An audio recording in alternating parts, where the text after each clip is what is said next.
各位網友，你哋好，歡迎收睇風水庫頻道。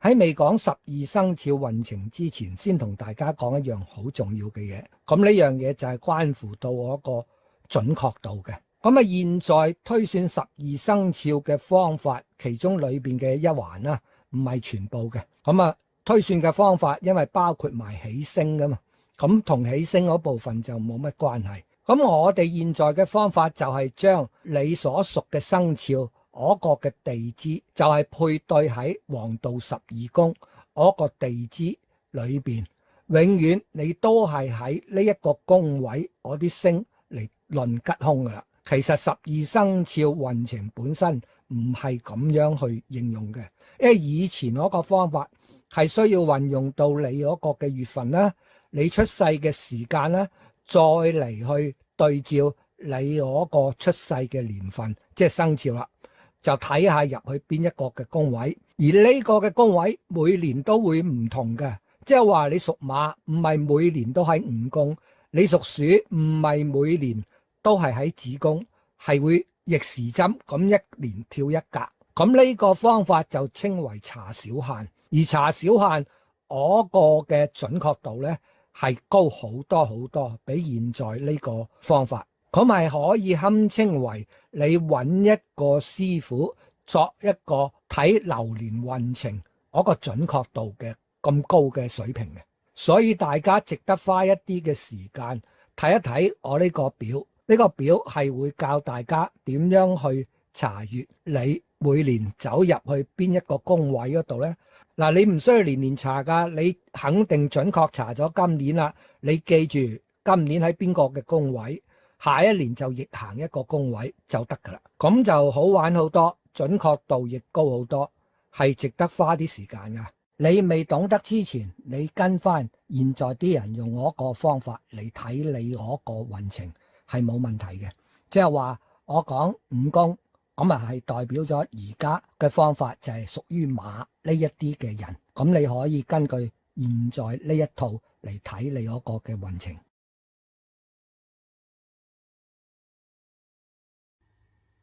大家先睇有宮紅色格仔嗰個，我先講空星咧，黑色點嘅，紅色點就係吉星，黑點有貫索有食神，貫索又叫做勾神，佢係代表口舌形肉嘅。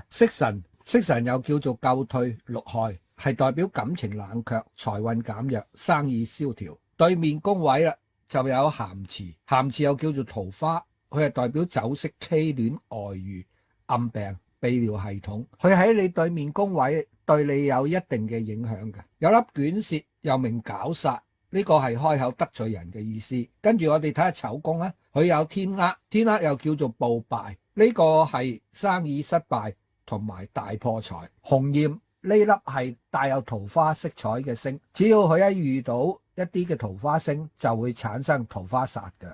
天煞又叫做小口煞，又叫做歲煞，有招盜賊啦、退財啦、對小孩不利啦。跟住我哋就睇下丑宮啦，就有病符，佢又叫做蜜月，係代表肝炎同埋感冒嘅。亡神又叫做天官符，老人家嘅腰腳痛同埋官非。破歲係代表破財、意外流血同埋風癱呢一類嘅疾病嘅。咁佢唔係每樣嘢都會影響到嘅。首先睇下你本宮嗰啲嘅空星嗰個性質啦，同埋睇下全組4個宮位啲吉星可唔可以同你化解到啦。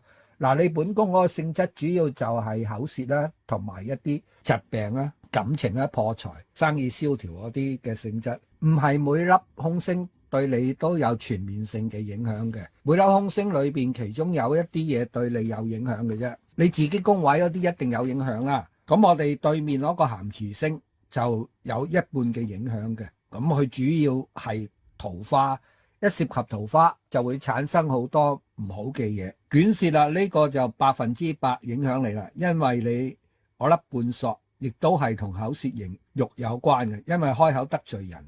嗰個天厄就有破大財同埋生意倒閉嘅性質，而你自己本宮嗰個位嘅食神有生意倒閉嘅性質。咁啊，紅焰嗰個影響就好少啦，因為紅焰要加埋外邊嗰粒咸池星一齊衝過嚟，男女之間嘅問題出現嘅啫。病符啊，嗰個影響唔大嘅。你本宮冇疾病嘅星，亡神又叫做天官符啦，咁呢啲老人健康啦，同埋帶有官非啦，呢個星都冇影響。破碎就有影響啦，因為佢有破財嘅性質。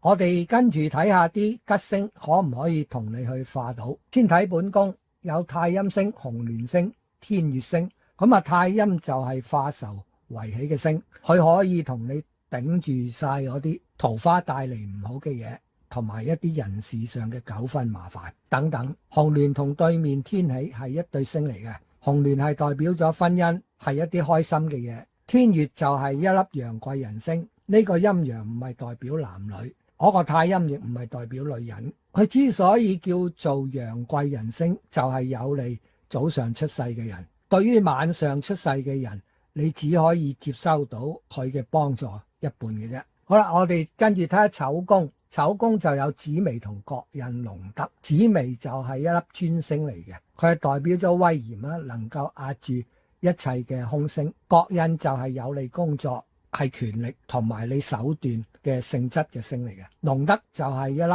伯樂嘅星，即係話有人嚟提攜你咁嘅意思。雖然粒紫微唔係喺你本宮嗰度，佢都可以令好多嘅凶星唔好嘅性質係會減到好低。咁自宮就有粒六神，呢一粒係代表薪俸嘅一啲常行收入嘅星。天官係一粒提升你身份地位嘅星嚟嘅，呢粒係主貴，對於文人係比較有利。天魔係你勤力工作，受到人哋欣賞。整體嚟講，吉星好多，係可以壓住你好多嘅凶星嘅。凶星所潛在嗰個嘅性質未必能夠完全去解決，所以你有咁多嘅吉星都需要提防一下啲唔好嘅嘢。咁跟住我同大家去拆解下，先講下你嘅健康問題先。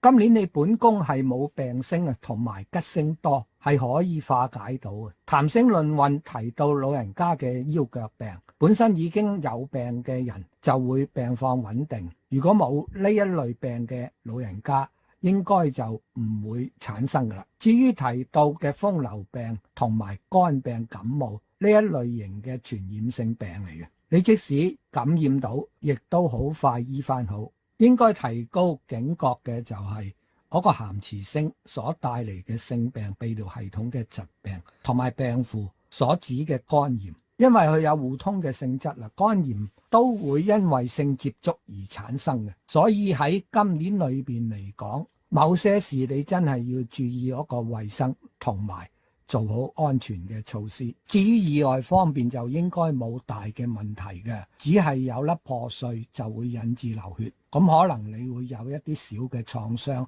界傷，引致到你輕微嘅流血受傷嘅情況出現嘅啫。簡單講一句，你健康係冇大問題，有時都可以好快解決到。今年對你財運有壞嘅影響，啲星都相當之兇猛，所顯示嘅係生意倒閉啦、破大財啊、遺失一啲貴重嘅物件或者被盜竊。好彩有粒太陰星就同你去化解。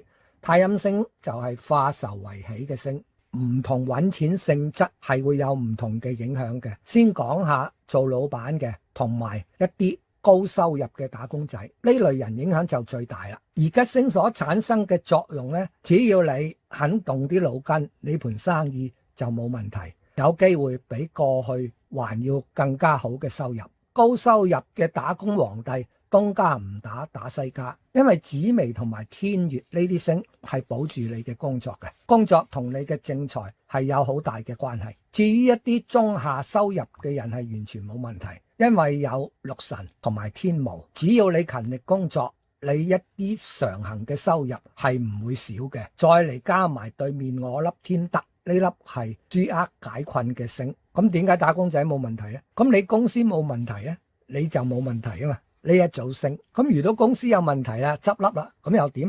唔緊要，你日都係東家唔打，打西家。好啦，偏財方面係屬於唔錯嘅，同埋一啲中介人啦，一啲主要收入係以佣金為主要嘅行業，亦都幾好。咁因為有紅鸞天喜呢一啲嘅星，佢呢一啲唔係喜星咩？唔係結婚生仔咩？嗱，唔係每一個人都位於呢一個年齡裏邊嘅。譬如你結咗婚點呢？一啲拖都冇得拍嘅人又點呢？一啲停咗經嘅人仔咧都冇得生噶啦，咁又點呢？呢兩粒星就會化為一啲開心錢嘅星，就變咗財星啦。所以就有利以佣金收入嘅行業為主要工作嘅朋友。咁橫財方面嚟講呢，就都 OK 噶。其實桃花星係有利橫財噶，即係話你咸池呢一啲星係會對你嗰個橫財有一定嘅幫助。以小博大，我認為就冇乜問題嘅。最緊要唔好沉迷落去，即係好多人都係嘅。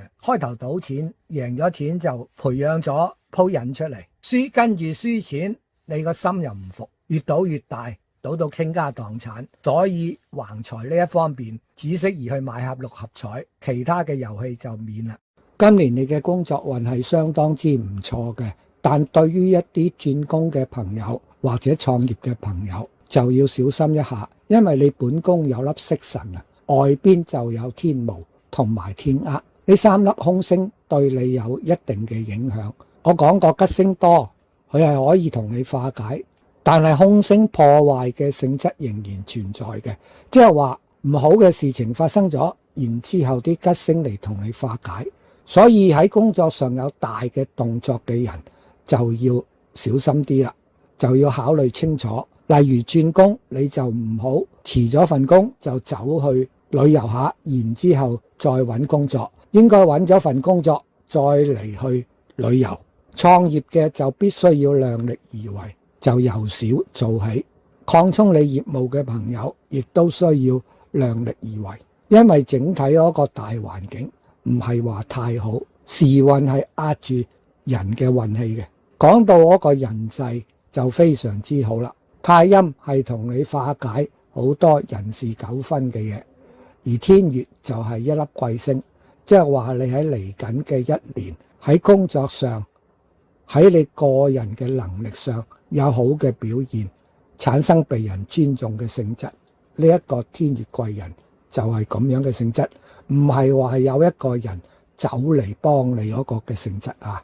幫你都有，龍德呢粒星就係有人嚟幫你啦，但亦都要小心一啲凶星，因為你自己嘅貫索對面嘅搞舌屬於開口得罪人嘅星嚟嘅，你要時刻記住禍從口出呢樣嘢。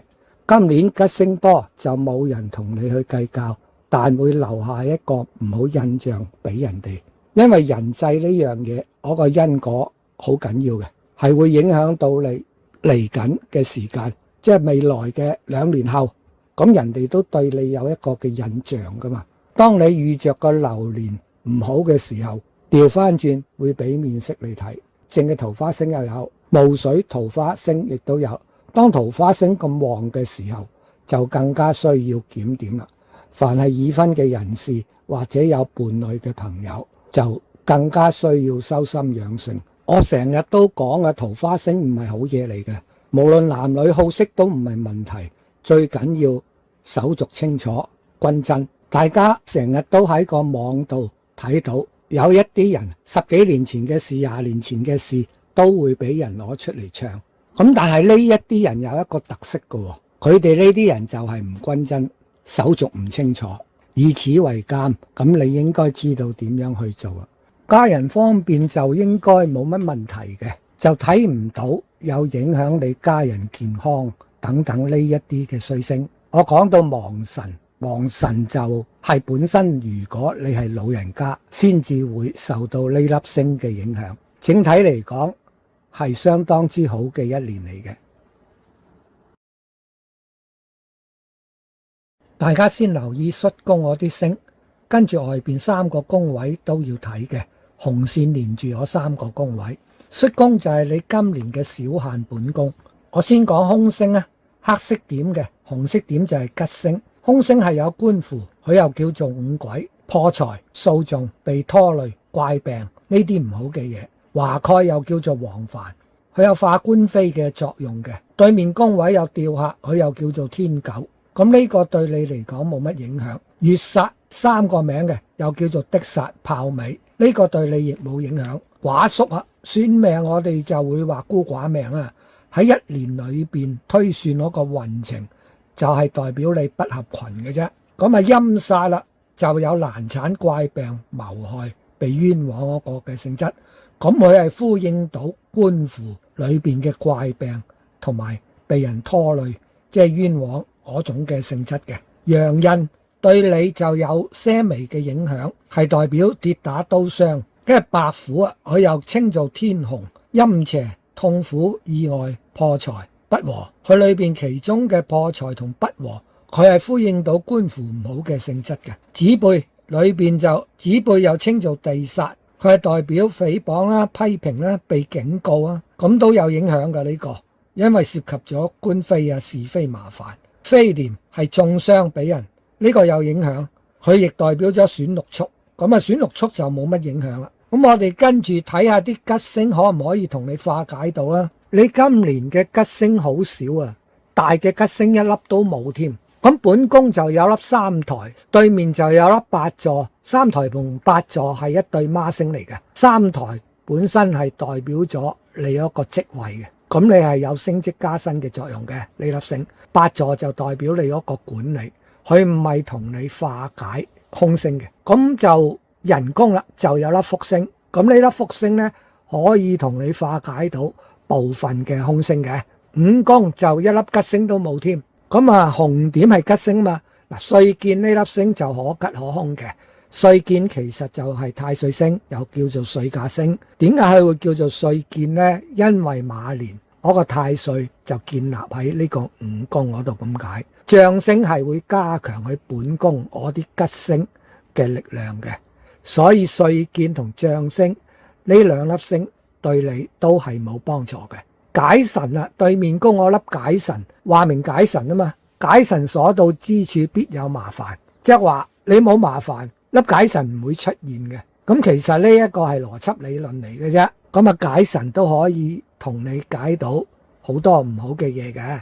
今年裏邊幫助到你化煞嘅兩粒星，只有解神同埋福星。咁我跟住就會同大家拆解一下啦。先睇下健康，今年你遇到四粒帶有病嘅性質，只有兩粒係影響到你嘅啫。你本宮我粒官符，官符就所謂有怪病，外邊嘅陰煞亦都有怪病，產生一個互相嘅呼應，但係問題不大嘅，因為呢兩粒星佢代表唔好嘅嘢都幾多，佢本身唔係一粒完完全全嘅病星嚟嘅。而所謂怪病喺以前嚟講，好多病唔知道乜嘢嘅原因，就稱佢為怪病。大家聽見怪病就唔需要驚啦。今時今日，如果你覺得身體唔舒服，即刻去睇醫生，應該就好快好返。至於影響到你血光之災，我粒陽刃就喺外邊，就揩到下嘅啫，就應該你小心啲，就唔會有問題發生。從整體星嘅結構就睇唔到你有啲乜嘢稍為嚴重嘅疾病出現。當然你本身已經係有一啲慢性嘅病，身體已經出現咗一啲行動不便啊，一啲帶有嚴重疾病嘅人，咁你時時刻刻都需要小心。反而我覺得要擔心嘅就係我個財運啦。你一粒財星都冇，反而有一啲破財嘅星，所以無論橫財、正財、偏財都需要審慎處理。橫財掂都唔好掂啦，偏財就真係持盈保泰。如果你本身有玩開投資啊、金融股票嘅買賣，小心又小心。而正財呢，你喺工作方面就以守為本質，咁樣避免咗失業啊，你嗰個生意，你嘅生意不理想啊、虧損啊，呢一啲嘅情況出現，守到已經係一個好環境噶啦。人好得意嘅，你唔去追求一啲嘅嘢，你就唔會有啲乜嘢失望，亦會令到你嗰個損失係減到好低。財運就同工作掛鈎嘅，咁你工作就穩守嘅，即係守得住嘅，因為你本宮有粒三台，對面有粒八座，呢一啲都係同你嗰個工作有關嘅星。你冇大嘅吉星遇到啊，例如紫微啊、天魁、天月啊、太陽、太陰呢啲星，你一粒都遇唔到。所以你喺今年裏邊呢，不適宜創業，不適宜擴充你嘅業務。不適宜轉工。當然會有一啲好嘅機遇嚟到，你會心大心細，會唔會錯失呢？咁嗱，呢個就係關乎到你整體嗰個嘅八字啦。凡事都有例外嘅，同埋我一路都強調一樣嘅嘢，你如果懂得睇小限，而你小限入到呢一個戌宮，所謂九呢一個嘅位置嗰度，呢一啲嘅人就要小心啦。反而肖九嘅人呢，未必需要咁擔心，因為你只有1/12嘅機會走到入去你自己肖九呢一個嘅宮位嗰度。今年你喺人事方面相當麻煩，有5粒空星，官符啦、陰煞啦、白虎、子背、飛廉，我就唔再逐一去講裏邊有啲乜嘢啦。你聽翻前邊談星論運嗰度就清楚噶啦。咁首先講下對外啦，譬如你有一個朋友圈啦，你嘅工作裏邊嘅同事啊，無論手下上司都好，聽嘅口是是非嗰啲嘅嘢，聽到都唔好出聲。嚴重嘅就係同一啲法律有關嘅嘢，自己一定要搞清楚你嗰個權利同埋嗰個嘅責任。所有要簽嘅文件必定要睇清楚，唔好同人哋有乜嘢錢銀嘅瓜葛，賒借免問。人哋俾錢你使都好，你一定要記住，冇咁大隻蛤乸隨街跳嘅，遠離啲小圈子、鬥黨連群呢一類型嘅嘢就唔好參與啦。劈酒啊、去下 K 啊呢一啲嘅嘢都盡量唔好去。至於家人方面、親戚朋友都要小心一啲法律上嘅文件，口是是非嗰啲嘅嘢，你忍一時就冇問題嘅。做擔保呢一類型嘅嘢就千祈唔好啦。我打個譬如，你當自己出家做和尚咁樣嘅生活呢，就可以避免到呢一堆嘅麻煩纏繞。幸好你冇桃花星，否則嚟講呢就好難化解。至於家人嘅健康方面就冇問題，睇唔到佢哋有啲乜嘢唔妥嘅出現。雖然我粒吊客同喪服有關，但係佢喺外邊，而你本宮嗰個位就睇唔到一啲同家人嘅人口變化有關嘅星。化解嘅方法話難唔難，話易唔易，我哋尋求一個精神思想嘅充實。可以向藝術方面咧，如果你本身對某一類藝術，音樂又好、繪畫又好等等，咁你就去進行呢一啲嘅生活。一啲宗教、一個信仰亦都可以俾到你一個精神嘅寄託。咁啊，我哋中國人嘅習俗文化裏邊就有拜太歲。咁點解拜太歲一路落嚟都會咁多人去做呢？主要傳說落嚟就係話太歲可以幫我哋解決2樣嘢嘅。主要第一就係嗰啲是非麻煩嘅嘢，第二就係身體健康方面。咁至於求財啊、求事業啊，咁佢就唔係好靈強嘅。但係人冇咗是非麻煩，身體健康，其他嘅嘢咪靠自己咯。咁啊，至於坊間會鼓勵你去放生，咁我就抱有好大嘅保留嘅，因為現在放生大部分唔係100%，其實係殺生嘅。佢將喺另外一個環境嘅動物拎到嚟唔同嘅環境去放，咁呢一啲嘅動物呢，基本上活唔過3天。咁另外，我認為有一個方法係幾有效嘅，咁就捐啲錢去慈善機構。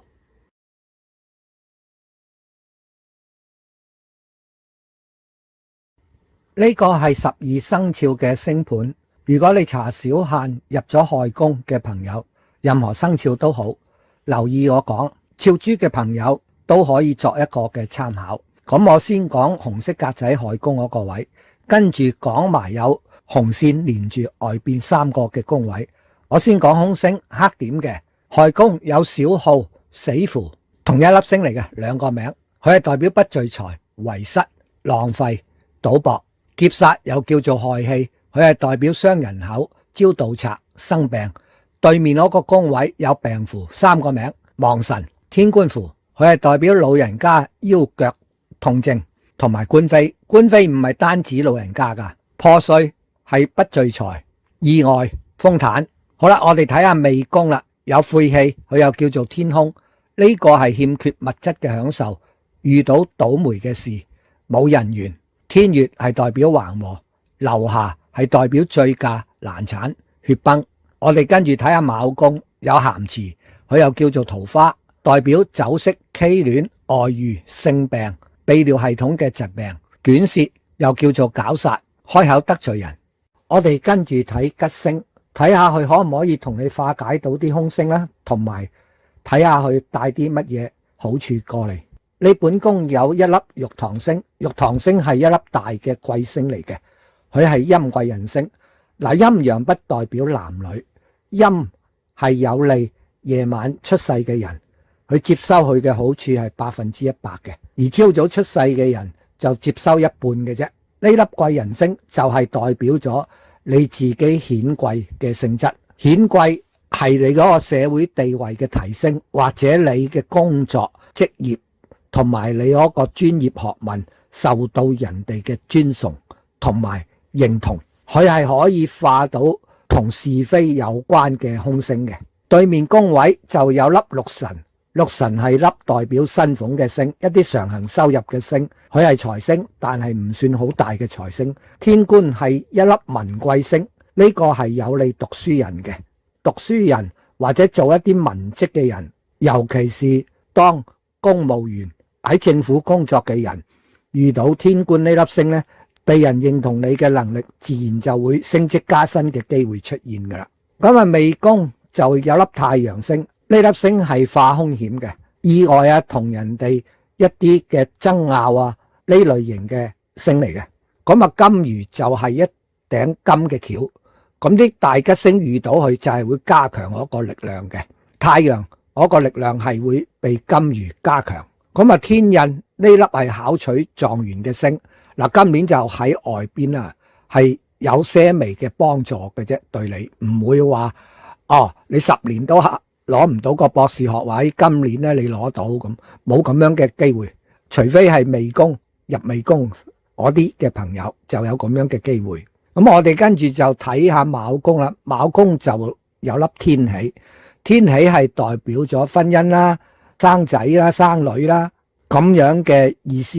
咁啊，唔係每個人都喺結婚嘅年齡啊，或者生兒育女嘅年齡嗰度，咁佢係有代表財嘅性質，係代表咗一啲開心錢嘅性質。天德係有消災解難嘅性質，所以你今年整體嚟講，我啲吉星係可以化解到你嗰啲嘅凶星嘅。嗱，化解啊，唔係話壓住，如果紫微星就壓住佢就唔會產生問題添。咁啊，化解即係話當問題出現嘅時候，你係可以去解決到。所以我啲凶星你都要提高嗰個嘅警覺。係啦，對面嗰個宮位仲有粒天巫，我冇講，即係自宮嗰個位。咁啊，天巫係代表你勤力嘅工作被人賞識嘅。仲有我漏咗講病符，佢係代表肝炎同埋感冒嘅。咁啊，同大家拆解開嚟講下啦。今年你遇到同疾病意外相關嘅凶星係幾多？一共有7粒，但唔需要話太擔心，因為有吉星嚟同你化解。你本宮我粒玉堂貴星係可以同你化解。外邊嘅太陽同埋天德呢2粒星就係100%可以去化解呢類型嘅凶星嘅。但係我哋都要提高我個預防嘅意識。咁我哋先睇下本宮有啲乜嘢嘅病星。我粒劫煞星佢係指會有生病，但係冇講乜嘢嘅疾病。而對面病符係代表肝炎同埋流感，呢2樣都係一啲傳染性嘅疾病。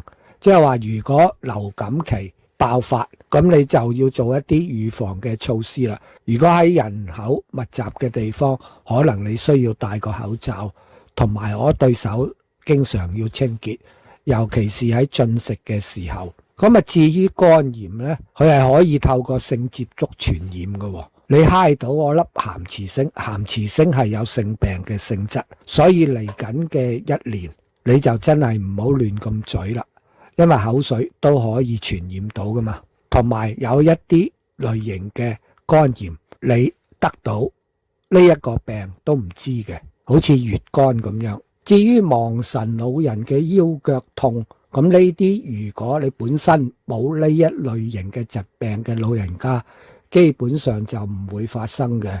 但都要留意因意外而衍生出嚟，即係跌親啦、跌跌碰碰，引致到隻腳啊同埋腰啊嗰啲嘅痛症出現。因為天穴留下破碎呢一類型嘅星係意外嘅星嚟噶嘛，無論老與幼都好，都要小心一啲意外受傷。老人家尤其是啦，擒高搲低嗰啲嘅嘢就留翻啲後生做啦，因為啲後生跌親下都唔係啲乜嘢嘅問題，老人家就可大可小嘅。至於一啲帶有危險性工作嘅朋友，就要做好個安全措施啦。問題即使發生，應該唔會有一個長遠嘅影響，同埋好快會痊癒嘅。跟住我哋睇下個財運點樣，有3粒破財嘅星。你本宮嗰粒小號影響就最大啦，佢有不聚財、遺失物件、浪費同埋賭博。劫煞就有招盜賊嘅性質，破碎對面宮就係破財。咁好明顯啦，你嚟緊嘅一年嗰個橫財就唔得，因為有賭博引致到你唔見錢嘅，咁啊唔賭就可以解決到噶啦。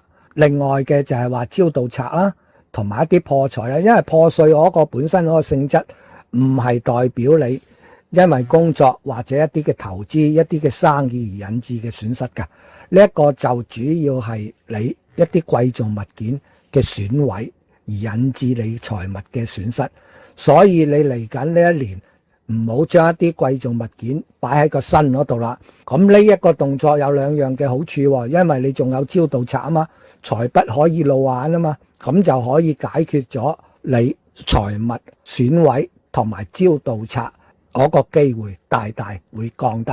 而所謂不聚財呢，呢一個唔係話你屋企或者你自己本人有一啲大嘅問題而產生，譬如招惹一啲官非啊，或者家人嘅健康啊、自己嘅健康而有問題，引致到你花費好多嘅錢啊，冇咁樣嘅情況。呢一個不聚財應該就係你自己大使，因為你嚟緊嗰年嗰個正財唔錯噶，自己嗰個收入係提高，可能引致到你洗腳唔抹腳個情況出現。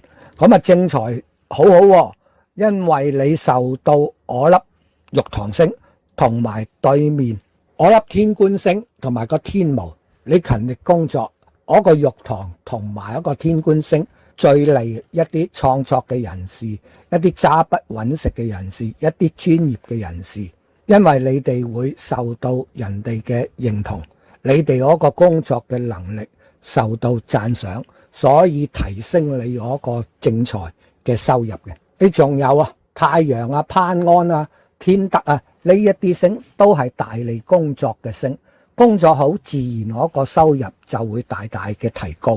好啦，喺偏財投資方面都唔錯嘅表現，因為有天喜玉堂。嗱，玉堂呢一粒叫做陰貴人星啦，所以喺嚟緊呢年裏邊，尤其是喺夜晚出世嘅人就會比較好嘅。所謂開心錢係會多，開心錢係包括咗嗰個嘅偏財嘅，同埋一啲以佣金作為主要收入嘅行業，呢類型嘅工作朋友係會唔錯嘅財運。跟住就講工作同埋一個人際啦，兩者一齊講，因為佢有好大嘅關聯嘅。我哋先睇下有啲乜嘢空星影響你，你自己本宮相關嘅係冇嘅。而對面嗰個宮位，我粒亡神有官非嘅性質，未宮嗰個晦氣就係冇人緣，卯宮嗰個卷舌就開口得罪人，冇人緣同埋得罪人呢啲有機會你嚟緊一年喺嗰個工作上嘅成績係唔錯，自己沾沾自喜，一時間與人哋交往就講錯嘅說話，引致到嗰個人際產生一啲嘅摩擦。至於官非就要小心啲啦，一啲口頭嘅承諾啊，一啲文件啊要簽名啊，或者你做嘅工作有啲項目同政府條例有關嘅，咁呢啲你就要注意啦。連踩下界嘅動作都唔好去做。嗱，接收到一啲嘅罰單，例如一啲駕駛嘅罰單，我哋俗稱牛肉乾啦。咁呢啲都係屬於官非嘅。會唔會衍生出嚟呢？我啲吉星就可以同你化解到噶。你自己本身嗰個宮位就有粒玉堂大貴星，呢粒屬於陰嘅貴星。嗱，陰陽不代表男女嘅，陰係代表對夜晚黑出世嘅人最有利，陽係代表咗朝早出世嘅人有利。嗱，夜出世就係喺黃昏6點後至到朝早呢段時間就稱為夜，咁反之就稱為日出世。你係陰貴人星，咁我早出世係咪完全冇效呢？唔係喎，你都可以接收到佢一半嘅力量嘅。好啦，外邊啦，天官呢粒亦都係貴星，係對你嗰個嘅工作提升嘅。呢個係發文貴，文人個文。我之前講過啦，對於一啲揸筆揾食嘅人，一啲專業嘅人係特別好嘅。藍領呢一類工作嘅人都好嘅，因為有粒天巫。天巫就係話你勤力工作嚇，擔擔抬抬都受到人哋嘅賞識嘅。太陽同埋攀安，太陽就係紓厄解困㗎啦，所以你遇到一啲麻煩，太陽係會同你去化解嘅。攀安係屬於有人嚟敲你門啊，係賞識你咁樣嘅性質。天喜呢粒係開心嘅星啦，開心嘅星即係話你喺一個人際裏邊係受到歡迎啊。只要你留意到開口得罪人同埋冇人緣呢兩粒空星嘅存在，咁你就會有一個警惕。今年個人際咁好，就好好把握佢啦，因為人際呢一樣嘅嘢，嗰個因果係好長嘅，即係話你今年俾人哋嗰個嘅感覺係會帶到下一年或者再下一年，人哋心目中都有你嗰個嘅印象喺度。今年入到亥宮，各行各業嘅朋友都好，咁當然係會有一啲好啲啦。好啲嗰啲就係屬於一啲文職工作嘅人，屬於一啲管理層、一啲坐寫字樓嘅人，即使係冇職，你嗰個工作運都係好強嘅。一啲正嘅桃花星，例如天喜啦，一啲霧水姻緣嘅桃花星就係咸池啦，咸池帶有唔好嘅性質。嗱，兩粒星都係揩到下邊嘅啫。所以你嗰個桃花運就麻麻地嘅啫。嗱，而家好多年青人，甚至乎一啲中女老男都好關心自己嗰個嘅桃花。其實佢哋關心唔係我哋傳統所講嘅婚姻嗰種嘅桃花運，佢哋只係關心有冇嘢食呢一樣嘅嘢嘅啫。所以有冇嘢食，我成日都講啊，邊個生肖都係咁樣去講。你自己肚餓就去揾食啦。喺呢個年代裏邊呢，唔需要下下都要睇下你嗰年有冇桃花運先至可以食得飽嘅。咁啊，家人方面就冇乜問題喎。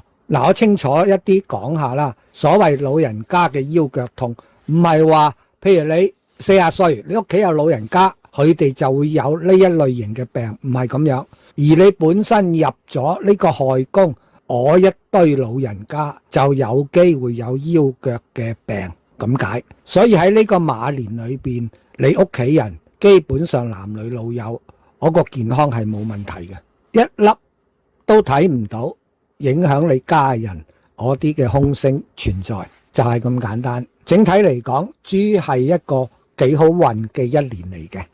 咁呢集係12生肖2026年最尾嘅一集嚟嘅。跟住我係會同大家講下2026年嘅風水啦。既然咁多人關心桃花，我就拍條片專講下催桃花啊，同埋催財運啊，改善你嗰個嘅工作運、文昌啊呢類型咁樣。大家留意啊，記得訂閱同埋點下讚、留言